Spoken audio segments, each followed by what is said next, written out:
جو کہ شہد کا سمندر ہے، ایک سمندر ہے جو کہ میٹھے پانی کا سمندر ہے۔ اور پھر اس کے بعد اب اس سمندر کا کیا ہوگا؟ جنتیوں کے جو محل ہوں گے، ہر جنتی اپنے دل میں سوچے گا، اپنے دل میں خیال کرے گا، اور سمندر سے ایک نہر اس کے پرنالے جڑ جائے گا اور اس کے گھر میں جا کے جڑ جائے گا۔ یعنی کہ دودھ کی جو نہر ہوگی، دودھ کا جو سمندر ہوگا، وہ اس کے گھر میں جا کے جڑ جائے گا۔ اللہ تعالیٰ ایسا جادو کر دے گا، اللہ تعالیٰ ایسی قوت دے دے گا انسان کو کہ انسان ایسے سوچے گا اور پرنالے جو ہوں گے وہ ایسے جا کے جڑ جائیں گے اس کے محلوں سے۔ یہ ہوں گی جنت کی نہریں۔ اسی طریقے سے جنت کی ایک نہر ہوگی، نہر حیات، بڑی ہی مشہور نہر ہے یہ۔ اس نہر میں کیا ہوگا؟ اس نہر میں اللہ کے نبی صلی اللہ علیہ وسلم فرماتے ہیں سب سے آخری جو جنتی ہوگا، سب سے آخری وہ جو جنتی ہوگا، وہ جہنم میں اپنے گناہوں کے سبب بالکل جل چکا ہوگا۔ اللہ تعالیٰ اعلان کرے گا کہ جاؤ جہنم سے جس کے دل میں رائی کے دانے کے برابر بھی ایمان ہے، اس کو نکال لاؤ۔ اس کو نکال کے لایا جائے گا اور اس کے بعد وہ کوئلے کے مانند جل چکا ہوگا۔ اللہ کے نبی نے بتایا کوئلے کے مانند جل چکا ہوگا، بالکل جل چکا ہوگا۔ اس کے بعد وہ نہر حیات میں اس کو ڈبکی لگائی جائے گی، اور پھر جیسے ہی وہ ڈبکی لگائے گا وہ پیڑ کے جیسے اگ آئے گا ایسے، یعنی کہ جلا ہوا کوئلہ اتنا زیادہ وہ جل چکا ہوگا کہ کوئلے کے مانند ہو جائے گا۔ لیکن اللہ تعالیٰ جب نہر حیات میں اس کو داخل کرے گا، اس کو ڈالے گا، جب وہ اگ جائے گا، یعنی کہ ایک دم بہترین طریقے سے اللہ کے نبی نے مثال دی، جس طریقے سے پودا اگ جاتا ہے اس طریقے سے وہ اگ جائے گا، اور پھر اس کے بعد وہ ایسے کھڑا ہو جائے گا۔ یہ ایک نہر ہوگی جنت میں، نہر حیات۔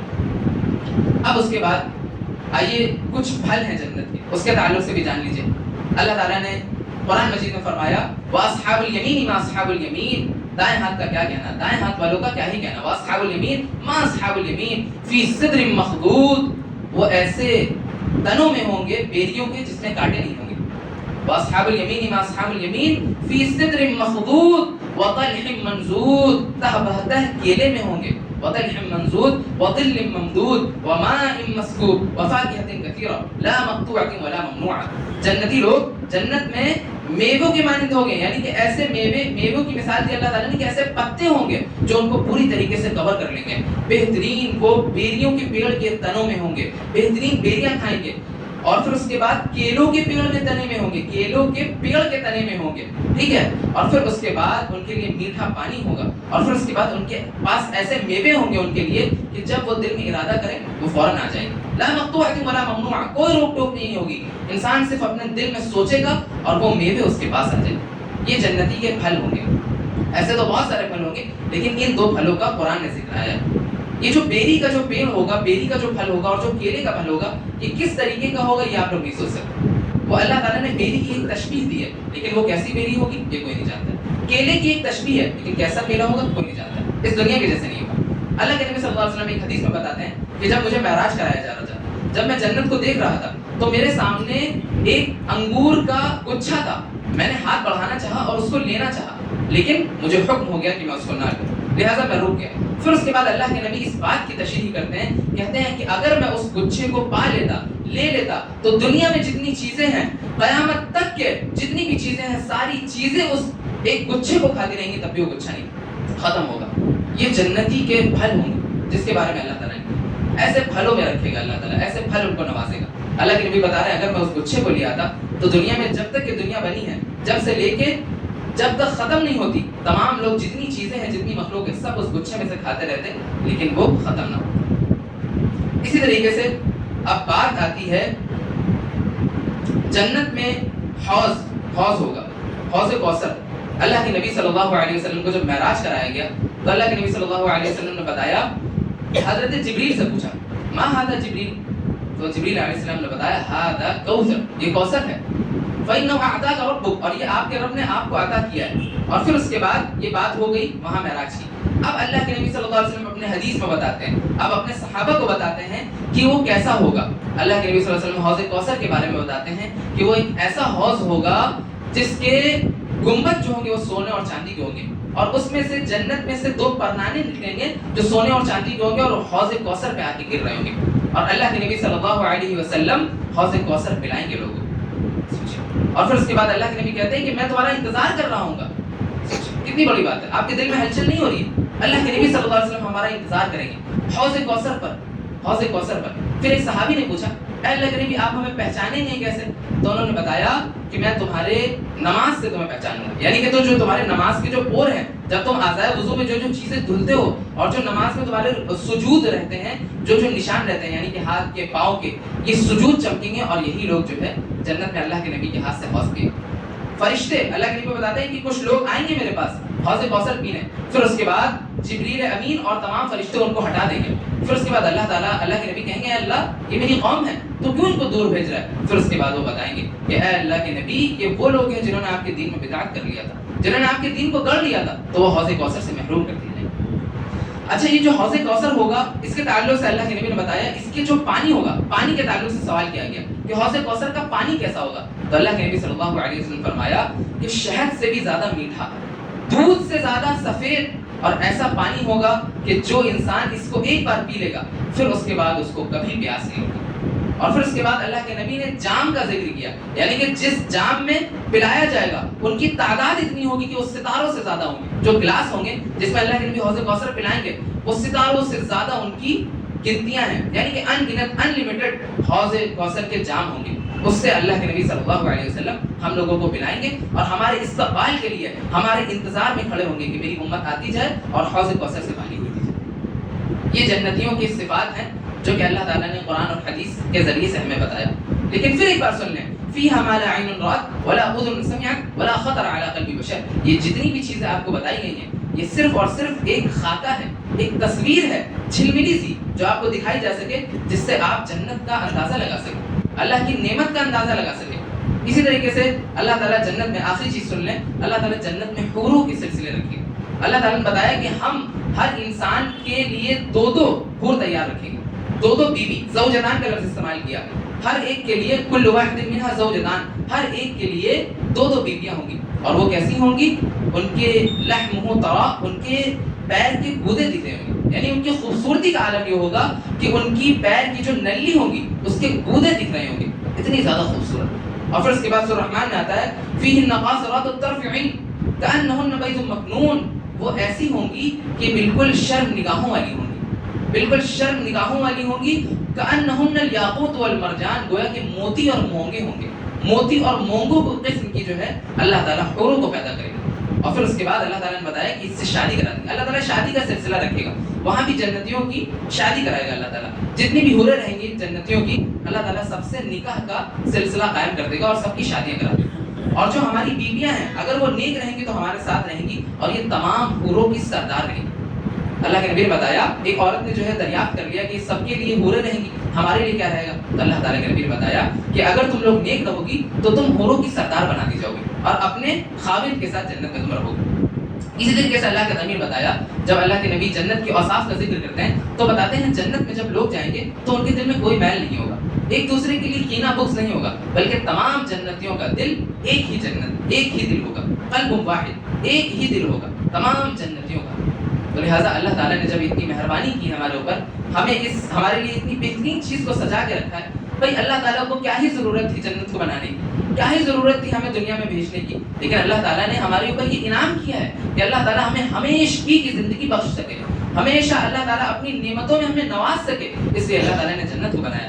تو لہٰذا ہمارا جو حصول ہے، ہماری جو طلب ہے، ہمارا جو مقصد ہے، ہمارا جو گول ہے وہ جنت ہے۔ لہٰذا یہ رمضان کا جو مہینہ ہے یہ جنت کو پانے کا مہینہ ہے۔ اللہ کے نبی صلی اللہ علیہ وسلم فرمایا جنت سے اللہ تعالیٰ جہنم سے لوگوں کو آزاد کرتا ہے اور پھر اس کے بعد جنت کو لوگوں کے لیے لکھ دیتا ہے۔ تو یہ جنت کے حصول کا مہینہ ہے، آپ لوگ زیادہ سے زیادہ اللہ تعالیٰ سے توبہ استغفار کر کے اپنی جنتوں کو پکی کر سکتے ہیں۔ کیسی جنتیں؟ جس کا ذکر آپ کے سامنے کیا گیا۔ اور پھر اس کے بعد اللہ کے نبی نے یہ بھی بتا دیا کہ کوئی دل ایسا نہیں ہے، کوئی سوچ ایسی نہیں ہے جو ان تمام صفتوں کو سن کے سوچ پائے، یہ صرف جھلملی سی تصویر ہے، اصل جو چیز ہوگی وہ تو قیامت کے دن ہی ہوگی۔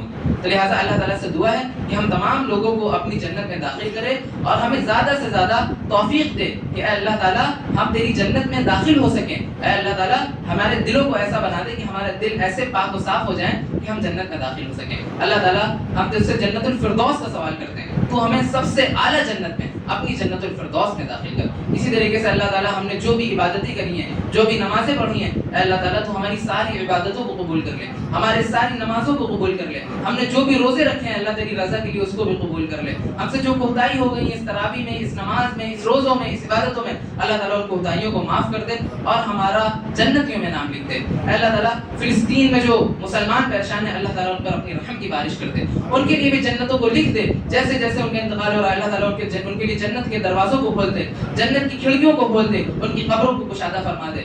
اور پھر اس کے بعد آخر میں ہم یہی چیز کہنا چاہیں گے آپ سے کہ اللہ تعالیٰ سے بہت جستجو اور طلب کے ساتھ اس کی جنت کو مانگ لیجیے۔ یہ جنت کے مانگنے کا دن ہے میرے بھائیوں، اللہ تعالیٰ جنت کو کھول دیا ہے، اللہ تعالیٰ ہر رات آتا ہے اور کہتا ہے کہ کوئی ہے جس کا میں جنتیوں میں نام لکھ دوں، کوئی ہے جس کو ہم جہنم سے آزاد کر دیں، کوئی ہے جس کی ہم فریاد سن لیں۔ تو لہٰذا زیادہ سے زیادہ اللہ تعالیٰ سے دعا کریں، استغفار کریں اور تمام لوگ آپس میں مل جائیں، بھائی خیر خواہی کریں، عید آ رہی ہے، اپنے دلوں کو صاف کر لیں اپنے بھائیوں کے لیے۔ لہٰذا اللہ تعالیٰ سے دعا ہے کہ ہم تمام لوگوں کو کہنے سننے سے زیادہ عمل کرنے کی توفیق عطا فرمائے اور ہمیں جنت الفردوس میں اعلیٰ سے اعلیٰ مقام عطا فرمائے۔ آخر میں ایک بات کہنا چاہیں گے، جنت میں جانے کے لیے بہت سارے ذرائع ہیں، جس میں استغفار ہے، توبہ ہے، اللہ تعالیٰ سے دعا ہے۔ اللہ تعالیٰ نے ایک بڑا ہی بہترین راستہ رکھا ہے جنت میں جانے کے لیے، اللہ تعالیٰ کی راہ میں مال خرچ کر کے، صدقہ و خیرات کر کے انشاءاللہ اللہ تعالیٰ جنت کو، انسان جنت کو پکی کر سکتا ہے، کیونکہ اللہ تعالیٰ نے 28ویں پارے میں بتا دیا کہ قیامت کے دن کچھ لوگ ایسے ہوں گے، ابھی کل ہی آپ نے سنا ہے، جو اللہ تعالیٰ سے کہیں گے اللہ تعالیٰ تھوڑی دیر کے لیے نیچے بھیج دے، صدقہ و خیرات کر کے آ جائیں اور مومنین میں اپنا نام شمار کر لیں۔ جنت کو ہم صدقہ و خیرات کر کے خرید سکتے ہیں، یہ قرآن کے الفاظ ہیں۔ اللہ تعالیٰ کہتا ہے سودا کرو تم ہم سے جنت کا، ایسی جنت کا جس کے نیچے نہریں بہ رہی ہیں۔ کس طریقے سے کرو؟ اللہ کی راہ میں صدقہ اور خیرات کر کے کرو۔ تو لہٰذا آپ لوگ زیادہ سے زیادہ اللہ کی راہ میں خرچ کریں، اللہ کی راہ میں صدقہ دیں۔ یہ رمضان ہے، اس میں خرچ کرنے کا جو ثواب ہوتا ہے وہ اللہ تعالیٰ کہتا ہے کہ ان گنت ثواب، جو آپ لوگ سنتے ہیں 70 گنا زیادہ ہے، ایسا کچھ نہیں۔ اللہ تعالیٰ کہتا ہے رمضان میں جو خرچ کرنے کی فضیلت ہے وہ میرے لیے روزہ ہے اور میں ہی اس کا اجر دوں گا۔ لہٰذا جو بھی اس رمضان کے تعلق سے کوئی بھی عبادت کرے گا اللہ تعالیٰ کہہ رہا ہے اس کا اجر کتنا ہے یہ نہیں بتا سکتے۔ لہٰذا ہم جس مدرسے سے فارغ ہیں فیض عام سے، اس مدرسے کے پاس ایک مدرسہ ہے چھوٹا سا، جامعہ فیض العلوم، وہاں پہ ہم خطبہ پڑھانے جایا کرتے تھے۔ تو وہ ایک بڑا ہی چھوٹا سا مطبخ ہے اور اب تک کہ وہ ایک مدرسہ تھا جہاں پرائمری کی تعلیم دی جاتی تھی۔ لہٰذا میرا جو وہاں کے پرنسپل ہیں ان کی کال میرے پاس آ رہی ہے لگاتار 2-3 دن سے، دراصل مدرسے کا رجسٹری کرانی ہے اور اس بار مدرسے میں حفظ قرآن کا ایک نیا درس چالو ہوگا، ایک نیا شعبہ چالو ہوگا، لہٰذا اس میں پیسوں کی زیادہ ضرورت ہے۔ تو آپ لوگ زیادہ سے زیادہ خیرات، زکوٰۃ جو بھی اپنی دے سکیں آپ دیں۔ ہم نے جو ہے تمام تصدیقات کر لی ہے اور میں نے خود اس مدرسے کو دیکھا ہوا ہے، تو لہٰذا یہاں پہ ایک بھائی بیٹھ جائیں گے، کوئی بھی جاوید بھائی ان کو منتخب کر دیں گے، لہٰذا وہ آپ سے چندہ وصول کر لیں گے اور پھر آن لائن ہم لوگ پرنسپل صاحب کو ڈائریکٹ پہنچا دیں گے انشاءاللہ۔ اللہ تعالیٰ ہماری عبادتوں کو، ہمارے صدقات و خیرات کو قبول فرمائے، آمین وآخر دعوانا الحمدللہ۔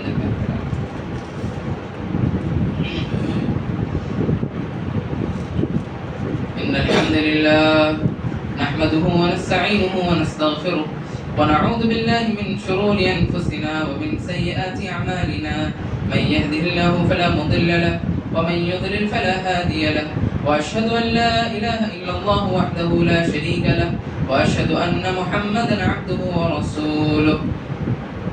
إن الله وملائكته يصلون على النبي يا أيها الذين آمنوا صلوا عليه وسلموا تسليما، اللهم صل على محمد وعلى آل محمد كما صليت على إبراهيم وعلى آل إبراهيم إنك حميد مجيد، اللهم بارك على محمد وعلى آل محمد كما باركت على إبراهيم وعلى آل إبراهيم إنك حميد مجيد۔ عباد الله رحمكم الله، إن الله يأمر بالعدل والإحسان وإيتاء ذي القربى وينهى عن الفحشاء والمنكر والبغي يعظكم لعلكم تذكرون۔ سبحان ربك رب العزة عما يصفون وسلام على المرسلين والحمد لله رب العالمين۔